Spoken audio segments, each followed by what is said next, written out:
고린도전서 13장 4절부터 7절까지입니다. 4절의 말씀부터 함께 합독하겠습니다.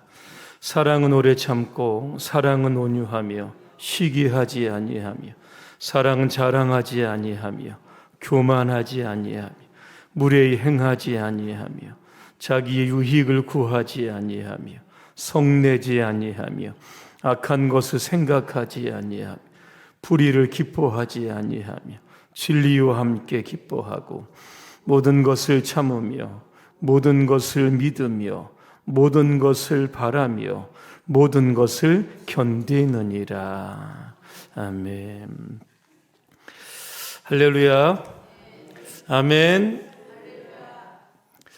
좀 헷갈리시는 분이 있는 것 같습니다. 다시 하겠습니다. 할렐루야. 아멘. 옆분과 인사하겠습니다. 사랑은 악한 것을 생각하지 않습니다. 한 번 더 인사하겠습니다. 사랑은 좋은 것만 생각합니다. 설교 끝났습니다. 무슨 설교가 필요하겠습니까? 세상에는 선만 있으면 좋은데 왜 악이 함께 공존하는 것일까? 이유를 아십니까? 탈무드에 이런 이야기가 나옵니다. 노아의 홍수 때 노아는 온갖 동물들을 방주 안으로 이렇게 다 들입니다. 한 번은 선이 급히 달려와서 방주에 태워달라고 합니다. 그때 노아가 거절을 합니다. 왜냐하면 하나님의 명령에 따라서 암수 한 쌍이 아니면 방주에 입장할 수 없다는 겁니다. 그래서 이 선이 숲으로 달려갑니다. 그리고 자기 짝을 데리고 옵니다. 누굽니까? 악을 데리고 와서 방주를 타게 되었던 겁니다. 이후로 선이 있는 곳에 항상 악이 공존하게 되었다. 성경에 나와 있는 것은 아니고 탈무드에 나와 있는 이야기입니다. 오늘 악한 것이라고 되어 있는데 원어로 카코스라고 하는 뜻입니다. 나쁜, 이런 뜻을 담고 있습니다. 오늘 생각하다는 뜻은 로기조마인데 이게 영어 성경에도 어떻게 되어 있냐면 계산한다는 겁니다. 뭔가에 집착한다는 겁니다. 그러니까 악을 생각한다는 것은 악을 집착하고 악을 계산한다는 겁니다. 어떤 분들은 악한 것을 생각한다 이 말을 소가 되새김질하는 것에 비유를 합니다. 소가 일단은 무조건 먹습니다. 그리고 한가한 시간이 되어서 위에 있는 것을 다시 내뱉어서 계속 또 씹는 겁니다. 이처럼 악한 것들 우리 안에서 끊임없이 끄집어내어서 악한 사람이든 악한 사건이든 끊임없이 되새김질하는 거, 이게 악한 것을 생각한다는 겁니다. 그래서 기회가 찾아오면 반드시 복수하겠다, 이렇게 다짐을 하는 것을 가리켜서 악한 생각을 한다, 이렇게 말하고 있습니다. 지금 목회에서 은퇴하셨지만 젊을 때 군에 있었던, 군대에 좋은 얘기가 있겠습니까? 좀 좋지 않은 기억을 글로 써놓은 곳이 있어서 제가 한번 좀 읽어드리려고 합니다. 베일병 화장실 뒤로 와. 군대 갔다 오신 분은 알겠지만 화장실 뒤로 오라는 이야기는 군대에서 제일 무서운 얘기입니다. 한 상병은 부드러운 목소리로 나를 불렀다. 나는 공포에 사로잡혔다. 오늘은 또 무슨 일일까? 같은 사무실에서 근무하는 한 상병은 나의 선임이었다. 고등학교에서 불어를 가르치다 온 한 상병은 똑똑하고 지혜로워 일처리를 잘하였다. 화장실 뒤로 불러내는 일 외엔 크게 화를 내는 일도 없었다. 그는 지난 1년 동안 뭔가 기분 나쁘지 않은 일이 있으면 나를 화장실 뒤로 불러내었다. 오늘 내가 기분이 별로 안 좋은데 그래서 내가 좀 맞아야겠다. 오늘은 10대만 맞아라. 영문도 모른 채 매를 맞는 자신의 마음을 아는지 모르는지 그는 몽둥이로 힘껏 내리쳤다. 딱 한 대를 맞았는데 나는 죽을 것 같다 쓰러졌다. 똑바로 안 해. 결국 10대를 맞았다. 기분이 좀 풀어졌는지 한 상병은 담배를 물었다. 그리고 부드러운 말로 이렇게 이야기를 했다. PX에 가서 초코파이하고 바나나 우유 좀 사와라 그랬다고 합니다. 자, 돈을 받아들고 이분이 PX를 갑니다. 그러면서 내가 어떻게 하면 이 한 상병을 죽일 수 있을까를 생각을 했다. 보초소로 나갈 때 총으로 쏠까? 아니면 그냥 유서를 쓰고 내가 자살을 할까? 수도 없이 생각하고 또 생각을 했다.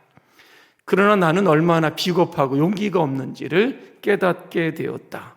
나는 둘 중 어느 것도 할 수 없었다. 내가 할 수 있는 유일한 해결책은 시간만 나면 자는 것이었다. 신기하게도 자고 나면 악한 생각이 사라져버렸다. 매일 맞고 나면 언제나 잠을 잤다. 나는 잠을 통해서 스트레스를 풀게 되었다. 목회를 하면서도 스트레스는 언제나 잠자는 것으로 풀었다. 이제는 목회도 내려놓고 스트레스 받을 일도 없는데 역설적이게도 불면증에 시달리고 있다. 이 배 목사님이 이런 이야기를 합니다. 자신이 과거에게 누구에게 상처를 받은 일이 얼마나 또렷하고 정확하게 기억이 되는지를 보면서 자신도 놀랐다는 겁니다. 몇 월, 며칠, 몇 시에 아무개가 나에게 이런 말을 했지, 이런 행동을 했지, 자꾸 지워버리려고 하고 잊어버리려고 해도 오히려 그 기억이 생생해졌다, 이런 이야기를 합니다. 글의 마지막에 배 목사님은 이런 걸로 마쳤습니다. 오늘도 수면제를 먹고서라도 한번 깊이 잠을 자야겠다, 이렇게 글을 마치게 되었던 겁니다.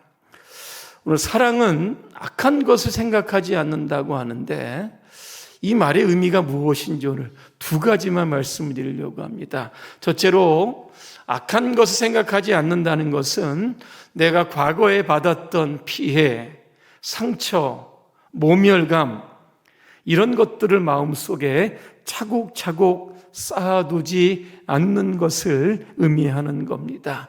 메시지 성경에 보니까 이 말씀 이렇게 번역합니다.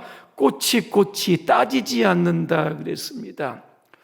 우리들은 내 잘못은 금방 잊어버리고 다른 사람의 잘못을 오래 기억하는 습성이 있습니다. 물론 누군가 잘못을 했으면 시시비리를 가려야 하지만 그냥 넘어갈 수도 있는 작은 일에까지도 마음에 두는 것이 바로 문제가 되는 겁니다. 왜 우리의 속은 이렇게 좁은 것일까? 결국 사랑은 용서와 연결이 되는 겁니다. 용서해야 나도 편해지고 상대방도 자유하게 만든다라고 하는 겁니다. 요셉을 한번 제가 예로 들어보겠습니다. 야곱에게는 몇 명의 아들이 있었습니까? 12명입니다. 요셉은 11번째 아들입니다. 야곱이 특별히 사랑한 아들입니다. 이유가 뭐냐면 야곱에게는 4명의 아내가 있었는데 그 중에 자기가 가장 사랑하는 라헬이 낳은 아들이기 때문에 유독 우리 요셉을 특별히 사랑해. 성경에 보니까 채색 옷을 입혔다 그랬습니다. 자, 아버지는 요셉을 사랑합니다. 다른 형제들이 시기 질투가 일어나면서 성경에 보니까 요셉을 미워했다 그랬습니다. 한 번은 요셉이 형들에게 이렇게 갑니다. 멀리서 이렇게 보니까 요셉이 오는 겁니다. 성경에 보니까 요셉을 죽이려고 꾀하였다 그랬습니다. 그때 12아들 중에 장남이었던 루벤이 이렇게 이야기를 합니다. 요셉을 죽이지 말자. 물 없는 구덩이에 그냥 던져넣자, 이렇게 이야기합니다. 그때 미디안 상인들이 애굽을 향해서 가게 됩니다. 이때 12아들 중에 4번째였던 유다가 또 등장을 합니다. 우리 동생 죽여서 우리에게 무슨 유익이 있겠느냐, 차라리 이스마엘 사람들에게 팔아버리자. 그래서 요셉이 애굽으로 팔려가게 되었던 겁니다. 그때 요셉의 나이가 몇 살입니까? 17살입니다. 고등학생입니다. 여러분, 형들에게 팔려 애굽으로 가는 요셉 한번 생각해 보시기를 바랍니다. 얼마나 원통하고 억울하겠습니까? 자, 애굽에 팔려간 요셉은 하나님의 은혜로 바로의 꿈을 해석하게 됩니다. 그래서 애굽의 총리가 됩니다. 7년 풍년 때에 양식을 저장을 하고 7년 흉년 때에 양식을 배급하는 일을 하게 되는 겁니다. 자, 팔레스틴 땅에도 당연히 흉년이 왔습니다. 자신의 형들이 식량을 구하기 위해서 애굽으로 와서 요셉 앞에 무릎을 딱 꿇었습니다. 여러분, 참 요셉에게는 절호의 기회가 아니겠습니까? 그런데 창세기 50장에 보니까 나중에 이제 요셉과 형들이 다 만납니다. 그리고 아버지가 또 돌아가시게 됩니다. 그러면서 요셉의 형들이 걱정을 하는 겁니다. 아버지가 죽였으니까 요셉이 과거의 일을 이제 내세워서 우리도 죽일 것이다, 이런 생각이 들었던 겁니다. 이때 요셉의 형들이 요셉에게 와서 이런 말을 합니다. 우리는 아우님의 종입니다. 요셉이 그들에게 말합니다. 두려워하지 마십시오. 내가 하나님을 대신하겠습니까? 형님들은 나를 해치려고 했지만 하나님은 오히려 그것을 손으로 바꾸사 오늘과 같이 수많은 사람의 생명을 구하게 하였습니다. 그런 형님들은 두려워하지 마십시오. 내가 형님들을 모시고 형님의 자식들을 돌보겠습니다. 이렇게 요셉은 그들을 간곡한 말로 위로했다 그랬습니다. 오늘 요셉이 19절에 했던 이야기가 마음에 굉장히 와닿습니까? 내가 하나님을 대신하겠습니까? 그랬습니다. 자기에게 악한 짓을 한 그런 형들을 향한 심판하는 것은 자신이 아니라 하나님의 몫에 맡겨 두었던 겁니다. 다시 말하면 요셉은 과거의 모든 상처를 다 잊었다는 겁니다. 그리고 오히려 형들을 선대했다는 겁니다. 이게 바로 사랑입니다. 사랑은 선으로 악을 이기는 겁니다. 용서로 악을 이기는 것이죠. 오늘 여러분들이 힘들게 했던 사람들도 있을 것이고 사건들도 아마 여러분 있을 겁니다. 오늘 요셉처럼 다 잊어버리고 여러분 용서하시길 바랍니다. 이게 진정한 사랑입니다. 또 하나, 악한 것을 생각하지 않는다라고 하는 것은 보복하지 않는다는 겁니다. 우리가 에스더서를 보면 하만이라고 하는 페르시아의 총리가 나옵니다. 이 하만이 유대인들을 전멸하기 위한 악한 계획을 세우게 됩니다. 왜 하만은 유대인을 전멸하려고 했을까? 이유가 있습니다. 그 이유 중에 하나는 이겁니다. 에스더 3장에 보니까 성문지기가 있습니다. 이게 유대인이었던 모르드게인데 자기가 지나가면 다른 사람들은 다 엎드려 절을 하는데 유독 이 유대인이었던 이 모르드게만큼은 절을 하지 않는 겁니다. 그것을 보면서 하만이 굉장히 분노했다 그랬습니다.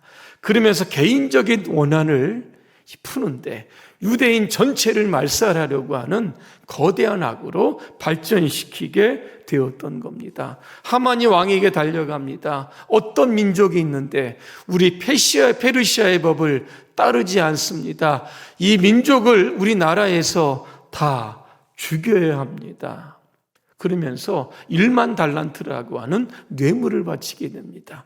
그때 왕이 손에서 인장 이 도장 반지를 딱 빼주면서 조서의 도장을 딱 찍으라고 합니다.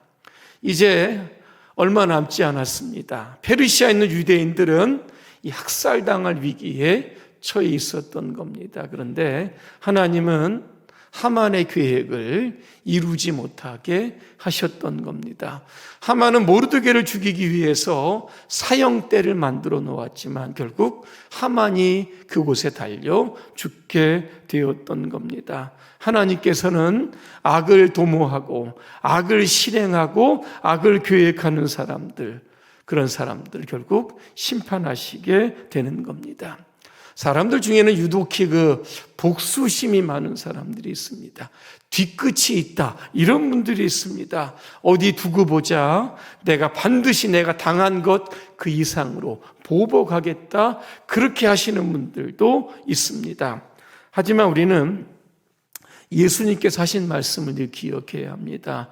너희가 친히 원수를 갚지 말고 하나님의 진노하심에 맡겨라 그랬습니다. 여러분, 왜 우리가 나에게 상처를 주고 아픔을 준 사람들을 용서해야 합니까? 보복해야 합니까? 이유는 하나입니다. 우리도 다 알고 보면 죄인들입니다. 나 같은 착한 사람이 다른 사람들에게 피해를 줘? 이렇게 생각할 수도 있는데 이게 착각이라고 하는 겁니다. 우리는 모든 것들을 내 중심적으로 생각하기 때문에 상대방은 악하고 나는 착한 겁니다. 여러분, 세상에 일방적으로 상처를 받는 사람은 없습니다. 누구든지 상처를 주고 받을 수 있다. 이게 우리의 연약함이고 부족함이기 때문에 우리가 받은 상처, 이거 마음에 담아두면서 이거 보복하겠다, 이런 것들이 있다라고 하면 우리는 빨리 이런 것들을 풀을 수 있어야 하는 겁니다. 왜 우리가 약한 것 생각하지 말아야 되느냐? 오늘 그 이유가 나옵니다. 하나님은 사랑이시기 때문에 그렇습니다. 이사야 43장 25절을 제가 읽어드립니다. 나는 곧 나를 위하여 내 허물을 도말하는 자니 내 죄를 기억하지 아니하리라 그랬습니다. 이 도말이라고 하는 단어의 뜻을 조금 말씀드리려고 하는데, 이게 마이티라고 하는 뜻인데 닦다, 지우다라고 하는 겁니다. 여러분, 구약 시대에는 종이가 없었습니다. 그래서 어디에 글을 썼게 되냐면 양피지에 쓰게 됩니다. 양피지가 뭡니까? 양가죽입니다. 자, 양피지에 글을 쓰다 보면 얼룩이 묻거나 이 틀리게 될 경우가 있습니다. 미세한 경우에는 해면을 가지고 그 얼룩이나 이 잘못된 받침 하나 이런 것들을 흡수하게 만들어서 깨끗하게 하지만, 이게 큰 얼룩은 여러분 어떻게 했냐면 이 양피지 전체를 그냥 물로 그냥 빠는 겁니다. 그래서 가죽 전체를 깨끗하게 만드는 거, 이게 바로 도말이라고 하는 겁니다. 성경이 도말이라는 자체가 어디에 쓰였냐면 우리의 죄를 용서하시는 하나님, 도말하시는 하나님, 여기에 쓰였다라고 하는 겁니다.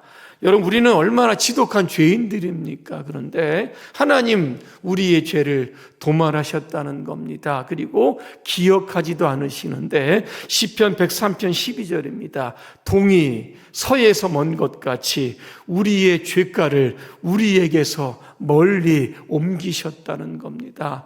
우리의 죄를 깨끗이 다 닦아내실 뿐만 아니라 우리의 죄까지도 기억하시지 않는 그분이 바로 우리가 믿는 하나님이다라고 하는 겁니다. 그러니 하나님께서 우리를 보실 때마다 여러분 어떤 시각으로 보시겠습니까? 저 죄인, 심판받을 죄인 이렇게 보시겠습니까? 아닙니다. 하나님의 사랑스러운 자녀로 보게 되는 겁니다.